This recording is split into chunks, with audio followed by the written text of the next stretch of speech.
അപ്പോൾ കഴിഞ്ഞ വീഡിയോ എന്ന് പറയുന്ന വട്ടവടയിലെ സ്ട്രോബെറി ഫാമും അതേപോലെ അവിടുത്തെ കുറച്ച് കാഴ്ചകളും വിശേഷങ്ങളും ആയിരുന്നു പങ്കുവെച്ചത്. അപ്പോൾ ഇനി നമ്മൾ ഈ ഒരു വട്ടവടയുടെ ചെക്ക് പോസ്റ്റിൽ വന്നതെന്ന് പറഞ്ഞു കഴിഞ്ഞാൽ ഇവിടെ നമ്മൾ കുറച്ച് ഉദ്യോഗസ്ഥരുന്നു. അപ്പോൾ അവിടുത്തെ ഒരു വിശേഷങ്ങൾ ചോദിച്ചാൽ പറഞ്ഞു ഇവിടെ ഏഹ്, ഒരു മിനിമം ഒരു ചാർജ് ഉണ്ട്. ആ ചാർജ് വെച്ച് കഴിഞ്ഞാൽ 3-4 മണിക്കൂറത്തേക്ക് ഇവിടുത്തെ ഫോറസ്റ്റ് ട്രക്കിംഗ് അവൈലബിൾ ആണ്.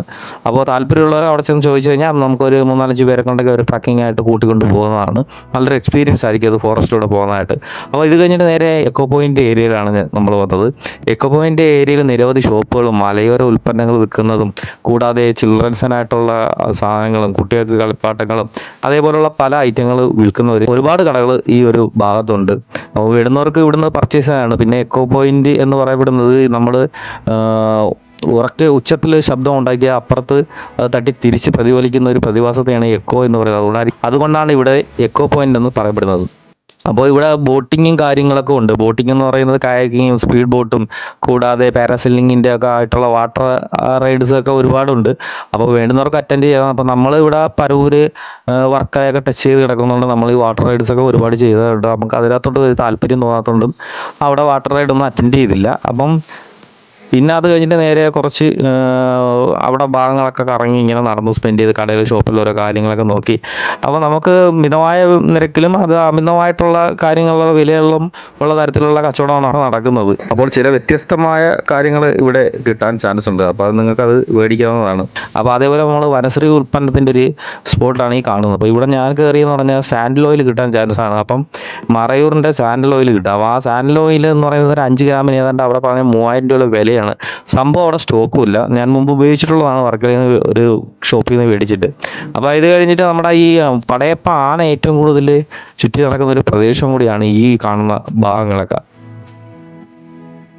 കുട്ടികൾക്ക് ഏറ്റവും ഇഷ്ടപ്പെടും ഈ ഒരു പ്രദേശം. കാരണം എന്താ വെച്ചാൽ അവർക്ക് ഈ ടോയ്സും അങ്ങനെയുള്ള ഐറ്റങ്ങളായിരിക്കുമല്ലോ ഏറ്റവും കൂടുതൽ താല്പര്യം. അത് ഒരു അന്യായ കളക്ഷൻ തന്നെ ഈ ഒരു ഭാഗത്ത് ചുറ്റുമുണ്ട്.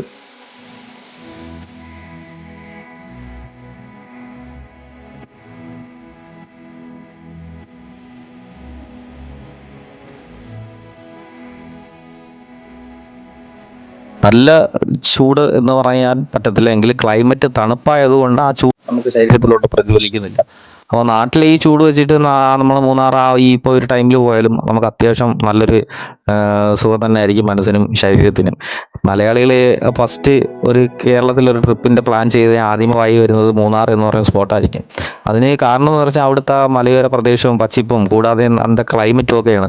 പിന്നെ അതൊക്കെ കഴിഞ്ഞിട്ട് നേരെ നമ്മൾ താഴോട്ട് വന്നപ്പോഴത്തേക്കും ഇവിടെ റൈഡ് നടക്കുന്നു കുതിരയുടെ.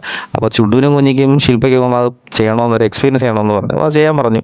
അങ്ങനെ ബദരിക്ക് നേരെ തിരിച്ചാണ്. അവന് ഇതൊക്കെ മൃഗങ്ങളോട് ഭയങ്കര പേടിയാണ്. അപ്പൊ ചുണ്ടു കുഞ്ഞ് ചാടി കുതിരപ്പുറത്തൊക്കെ കയറി. അപ്പോൾ കുതിരയുടെ പേര് ഫൈസൽ എന്നാണ്.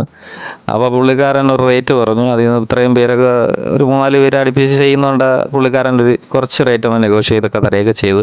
നല്ലൊരു സ്ഥലമാണ് ഈ ഒരു പോയിന്റ്. പക്ഷേ ഇവിടുത്തെ ഒരു പ്രശ്നം എന്ന് പറഞ്ഞാൽ പാർക്കിങ് നമ്മൾ ഇടാനുള്ള സ്ഥലമില്ല. പക്ഷേ നിരവധി വണ്ടികൾ വരുന്ന സ്ഥലമാണ്. പ്രത്യേകിച്ച് ജീപ്പ് ഓടി വരുന്നവർ ഈ കാണുന്നുണ്ടല്ലേ പെട്ടെന്ന് കയറി പോകും. അപ്പോൾ നമ്മൾ കുഞ്ഞുങ്ങളായിട്ടൊക്കെ പോകുന്നവർ അവരുടെ കൈകളിൽ മുറുകെ പിടിക്കുക. ഒരിക്കലും കൈവിട്ട് കളയുന്ന രീതിയിലോട്ടുള്ള അവരെ വിടരുത്. കാരണം വണ്ടികൾ അപ്പോഴപ്പോഴും അങ്ങോട്ട് കൊണ്ടുപോകുന്നത് പിള്ളേർ ക്രോസ് ചെയ്യാൻ അതൊരു അപകടത്തിന് കാരണമാവും. പാർക്കിങ് ഒട്ടും തന്നെ ഇല്ലാത്തൊരു പോയിന്റാണ് ഈ ഒരു പ്രദേശം. പക്ഷേ കാഴ്ചകൾ കൊണ്ട് നല്ലൊരു ഫോട്ടോ ഒക്കെ എടുക്കാൻ പറ്റിയൊരു പ്രദേശമാണ്. അപ്പം കുറച്ച് നേരമൊക്കെ നമ്മൾ അവിടെ നിന്നു. പിന്നെ അത് കഴിഞ്ഞ് വൈഫിന് ഒന്ന് കുതിരപ്പുറത്ത് കയറണമെന്ന് പറഞ്ഞു. അപ്പം പുള്ളിക്കാരിയും അതൊക്കെ ഒന്ന് എൻജോയ് ചെയ്തു. ലൈഫിൽ ആദ്യത്തെ എക്സ്പീരിയൻസ് ആണെന്നൊക്കെ പറഞ്ഞു. പിന്നെ അത് കഴിഞ്ഞിട്ട് ഞാൻ പിന്നെ ഇവിടെ നമ്മുടെ കലേഷിൻ്റെ ഒക്കെ കുതിരയൊക്കെ ഉള്ളതുകൊണ്ടും അല്ലാതെ കാപ്പിലും വർക്കല ഇടവൊക്കെ കുറച്ച് ബാച്ചൊക്കെ ഉണ്ട്. അപ്പോൾ അവരുടേതായാലും നമ്മുടെ ടൂറിസമൊക്കെ ആയിട്ട് ബന്ധപ്പെട്ടിരിക്കുന്നുണ്ട്. ഈ കുതിര റൈഡൊക്കെ നമ്മൾ കുറേ ചെയ്തിട്ടുള്ളതാണ്. എങ്കിലും അവിടുത്തെ ഒരു എക്സ്പീരിയൻസിന് ഞാനും അത് ചെയ്തു. അപ്പോൾ അത് കഴിഞ്ഞിട്ട് നേരെ നമ്മൾ മൂന്നാറിൻ്റെ ഭാഗത്തേക്കോട്ടാണ് പോകുന്നത്.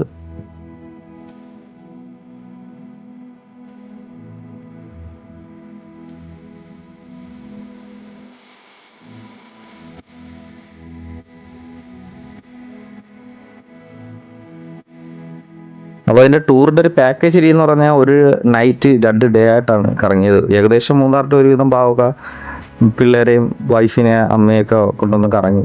അവരെ ഹാപ്പി ആയിരുന്നു. അപ്പോൾ നമ്മൾ ഇനി തിരിച്ച് മൂന്നാറിൻ്റെ ഭാഗത്തോട്ട് പോവുകയാണ്. അപ്പോൾ മൂന്നാർ കഴിഞ്ഞ് ആനച്ചാലിൻ്റെ ഒക്കെ ഭാഗം എത്തുമ്പോഴത്തേക്ക് ഈ ഹോട്ട് ബലൂണിൻ്റെ ഒരു പ്രോഗ്രാമുണ്ട്. അവിടെയെന്ന് വെച്ച് കഴിഞ്ഞാൽ ഒരു 2500 രൂപയാണ് ആ ഹോട്ട് ബലൂണിനകത്ത് ഒരാൾക്ക് കയറുന്നതിനായിട്ട്. അപ്പോൾ നമ്മൾ അറ്റൻഡ് ചെയ്തില്ല. അപ്പോൾ വീഡിയോ കണ്ട് ഇഷ്ടപ്പെട്ടവരെ ലൈക്ക് ചെയ്യുക, ഷെയർ ചെയ്യുക, സബ്സ്ക്രൈബ്, ഫോളോ ചെയ്യുക. അപ്പോൾ എല്ലാവർക്കും നല്ലത് നടക്കട്ടെ.